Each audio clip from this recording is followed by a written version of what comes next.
Hello children, how are you? कैसे हैं आप लोग? बच्चों, आज हम लोग जिस टॉपिक को डिस्कस करेंगे, the topic is digestion in human beings, nutrition in human beings. Because सबसे ज़्यादा कॉम्प्लेक्स अगर कहीं पर भी फूड को डाइजेस्ट करने का सिस्टम है तो वो केवल और केवल ह्यूमन बीइंग ही है।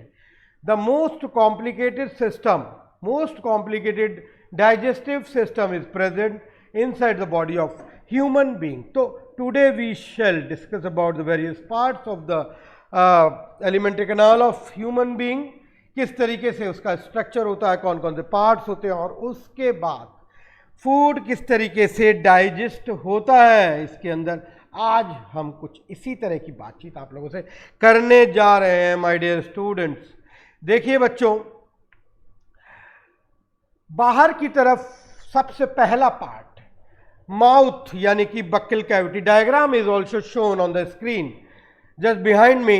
देखेंगे आप लोग इस स्क्रीन पर कि किस तरीके से ह्यूमन बीइंग की बॉडी के वेरियस पार्ट्स यहां पर दिखाए गए हैं, शो किए जा रहे हैं। सबसे पहले माउथ, बाहर की तरफ ये लिप्स, देन टीथ, और inside there is tongue, right. 32 दांत होते हैं, 16 ऊपर वाले जॉ में और 16 नीचे वाले जॉ में, यानी कि 16 + 16 32 टीथ, जिनके अलग अलग नाम दिए गए हैं।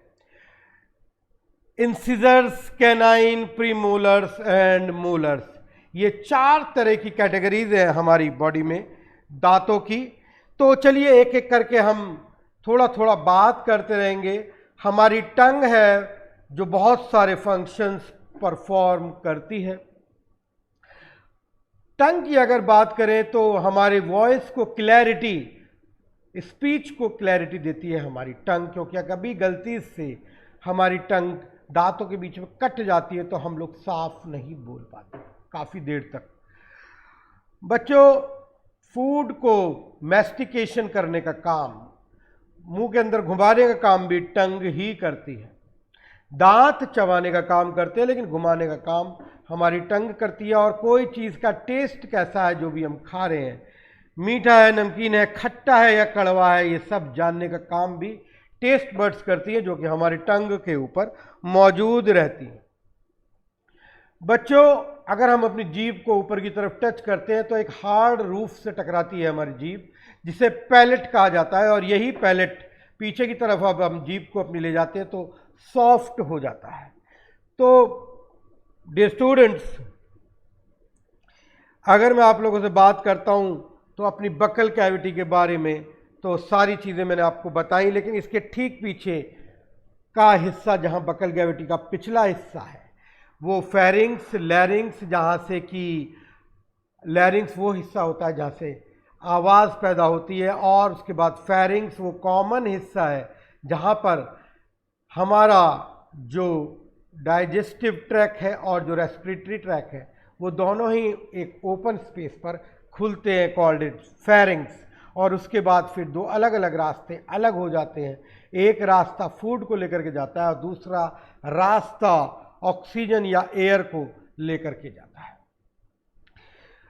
जो पार्ट फूड को लेकर के जाता है उसे फूड पाइप, या हम लोग बात करें तो उसको कहते हैं ईसोफेगस। बच्चों, मैं आपको फेरिंग्स और ईसोफेगस दोनों को ही मैं यहाँ पर एनसर्कल कर रहा हूँ। एक बात और बताना चाहूँगा कि हमारे मुंह में लार आती है, सलाइवा आती है।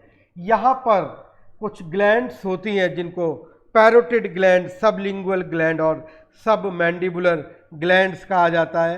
ये सलाइवरी ग्लैंड्स कहलाती हैं, सलाइवा उत्पन्न करती हैं, यहाँ पर होती हैं और यहीं से सलाइवा हमारे मुंह में आता है इन ग्लैंड्स के जरिए, राइट। मुंह में लार लाने का काम ये 3 ग्लैंड, यानी कि 2 जोड़े होते हैं, 3 और 3 6, 2 पैरोटिड, 2 सबलिंगुअल और 2 सब मैंडिबुलर।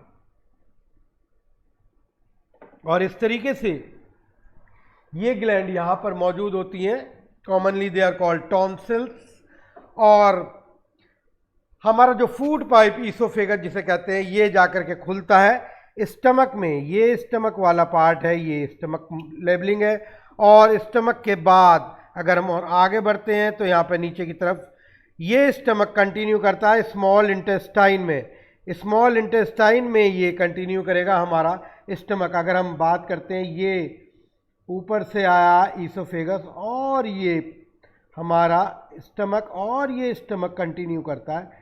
ये डिओडिनम नाम का पार्ट है स्मॉल इंटेस्टाइन का। यहाँ पर ये डिओडिनम है, डिओडिनम,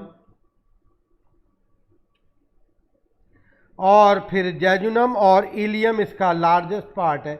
और इस तरीके से ये पूरी एलिमेंट्री कैनाल यहाँ पर स्मॉल इंटेस्टाइन के नाम से, और स्मॉल इंटेस्टाइन ऑटोमेटिकली कंटिन्यू करती है लार्ज इंटेस्टाइन की, और ये लार्ज इंटेस्टाइन अल्टीमेटली रेक्टम और एनस के जरिए बाहर की तरफ खुलती है। तो ये हो गया हमारा पूरा का पूरा एलिमेंट्री कैनाल।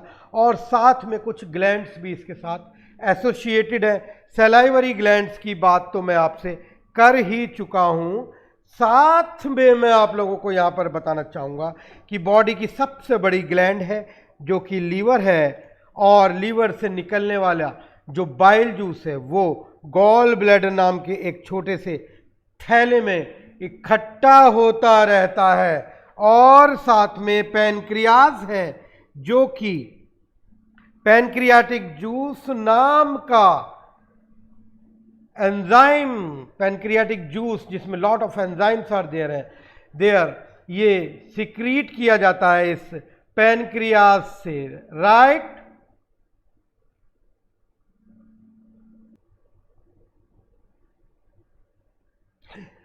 तो इस तरीके से पैनक्रियाज, लिवर, ये दो ग्लैंड्स के बारे में मैंने बताया जो कि अलग अलग डाइजेस्टिव जूसेस सिक्रीट करते हैं, जिसके अंदर डाइजेस्टिव एंजाइम्स मौजूद होते हैं और फूड को डाइजेस्ट करते हैं। तो वेरियस पार्ट्स जो मैंने आपको बताया, आई थिंक क्लियर हो गए होंगे। चलिए बात करते हैं थोड़ी सी हम और आगे की तरफ।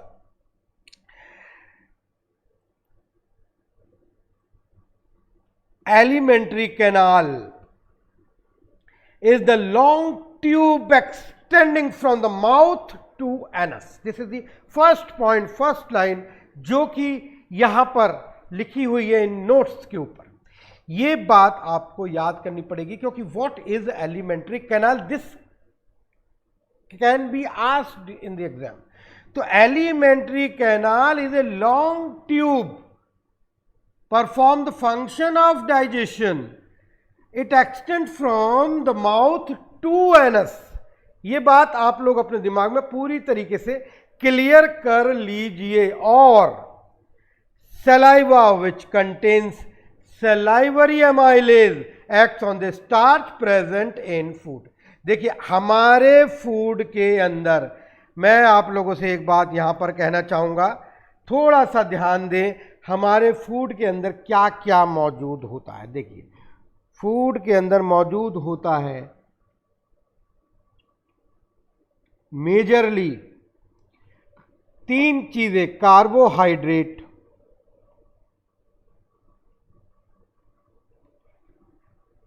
दूसरी चीज प्रोटीन, और तीसरी चीज फैट।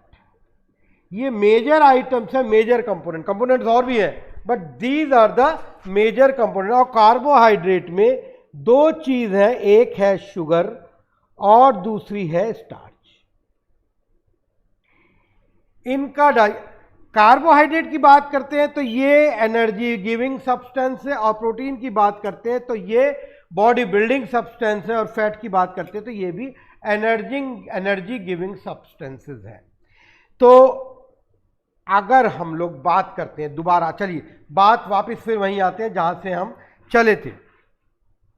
यहां पर मैं एक बार फिर आप लोगों से बात करना चाहूंगा कि एलिमेंट्री कैनाल के बारे में, कि food is chewed and mixed with saliva in the mouth with the help of tongue and teeth. ये बात हम लोग पहले भी कर चुके हैं, दोबारा मैंने आप लोगों के सामने इस बात को रख दिया है कि फूड इज च्यूड, चबाया जाता है और मिक्स किया जाता है। उसके लिए क्या होता है, मुंह के अंदर सलाइवा, और हेल्प कौन करेगा, टंग एंड टीथ। दांत चबाएंगे, टंग की हेल्प से फूड मुंह के अंदर घूमेगा, right. Saliva which contains salivary amylase. देखिए अब यहां पर जो मुंह में सलाइवा है इसका बहुत ही मेजर रोल है फूड के डाइजेशन में, बहुत मेजर रोल है। आप सुनिएगा, इस सलाइवा के अंदर एक एंजाइम मौजूद होता है जिसे सलाइवरी एमाइलेज कहते हैं, और ये सलाइवरी एमाइलेज फूड के अंदर जो स्टार्च है, जो हम गेहूं रोटी खा रहे हैं, चावल खा रहे हैं, आलू खा रहे हैं, ये सब में स्टार्च है। इस स्टार्च को डाइजेस्ट करता है सलाइवरी एमाइलेज। 30%, अगर 100% मान ले स्टार्च को, तो उसका 30% पार्ट डाइजेस्ट कौन करता है? Salivary amylase. चलिए आगे चलते हैं। Saliva is secreted by 3 pairs of salivary glands. मैंने आपको बता दिया था कि 3 सलाइवरी ग्लैंड्स, पेयर्स में 3 pairs of salivary glands are present there. Food is converted into smaller pieces and made smooth by mixing it with mucus and saliva. Saliva और साथ में म्यूकस, एक चिपचिपा चिकना पदार्थ जब मिक्स हो जाता है तो वो जो फूड चबा हुआ होता है, जिसे बोलस बोलते हैं, दिस इज कॉल्ड बोलस, ये चिकना हो जाता है, आराम से अंदर मूव कर सकता है ढंग से अगर हम चबाना। इसीलिए कहते हैं कि खाने को हमें अच्छे तरीके से चबाना चाहिए, राइट। तो जब अच्छे से चबाते हैं तो उसके अंदर सलाइवा ऐड हो जाएगा, उसके अंदर वो सब लुब्रिकेशन आ जाएगा और फूड आराम से हमारे फूड पाइप में मूव कर सकेगा।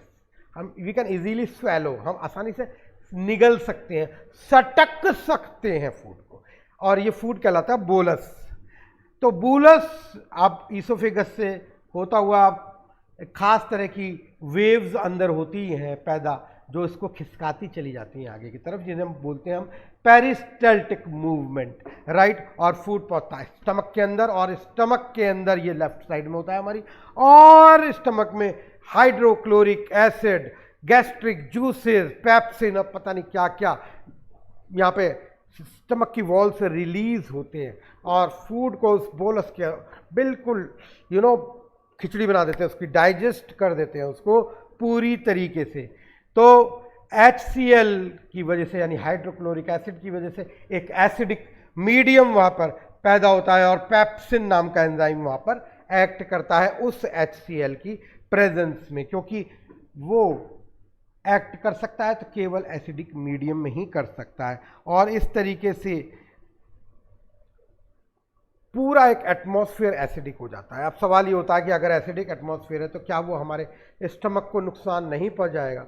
तो जवाब आता है बच्चों की स्टमक को नुकसान इसलिए नहीं पहुंचाता क्योंकि स्टमक के अंदर की वॉल्स पर एक लेयर आ जाती है पहले से ही, जो कि प्रोटेक्ट करती है इस एसिडिक एनवायरनमेंट को। ये म्यूकस की लेयर होती है, और इसके बाद पेप्सिन कन्वर्ट होते हैं, प्रोटीन को कर देते हैं पेप्टाइड्स में, यानी प्रोटीन का डाइजेशन पेप्टाइड्स में हो जाता है, और स्टार्च का डाइजेशन आगे शुगर और फिर ग्लूकोज में हो जाता है।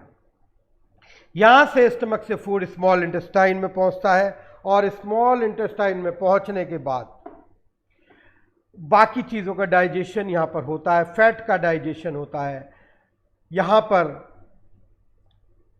शुगर का डाइजेशन होता है, और यहाँ पर कुछ प्रोटीन्स का डाइजेशन भी होता है, और यहाँ पर बहुत सारे डाइजेस्टिव एंजाइम्स यहाँ पर रिलीज होते हैं।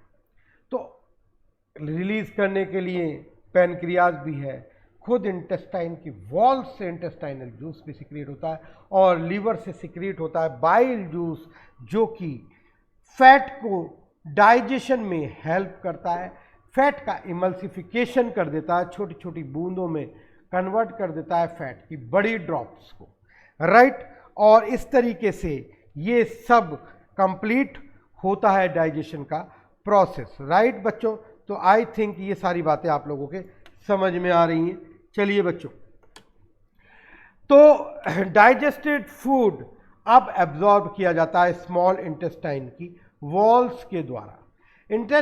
स्मॉल इंटेस्टाइन की वॉल्स फूड को एब्जॉर्ब करती हैं, अंदर की लाइनिंग्स पर फिंगर लाइक प्रोजेक्शंस होते हैं स्मॉल इंटेस्टाइन में, ताकि स्मॉल इंटेस्टाइन का जो इंटरनल सरफेस एरिया है बढ़ सके और ज़्यादा से ज़्यादा फूड एब्जॉर्ब हो सके। Maximum food is absorbed by small intestine. तो इस तरीके से फूड का एब्जॉर्प्शन होता है। बाद में फूड लार्ज इंटेस्टाइन में पहुंचता है, जहां पर फूड का जो रिमेनिंग पार्ट है वो एब्जॉर्ब कर दिया जाता है, जितना भी वाटर होता है वो एब्जॉर्ब कर दिया जाता है, और अनडाइजेस्टेड फूड सॉलिड फॉर्म में रेक्टम में इकट्ठा हो जाता है, जो कि समय समय पर एनस के द्वारा फीशियस की फॉर्म में बॉडी से बाहर निकाल दिया जाता है। तो my dear students, this was the process of digestion in human beings. Video को बार बार देख करके आपको चीज़ें समझ में आएंगी। पॉइंट्स जो भी मैंने यहाँ पर अपने बच्चों को, आप लोगों को मैंने स्क्रीन पर लिख करके दिखाने की कोशिश की है। मैं चाहूँगा कि you please note down in your register, ताकि घर पर जाकर के आप इन पॉइंट्स को एक बार पढ़ सको, ताकि चीज़ें रिवाइज हो जाए। Thank you very much. मिलते बहुत जल्दी एक और नए टॉपिक के साथ। बाय।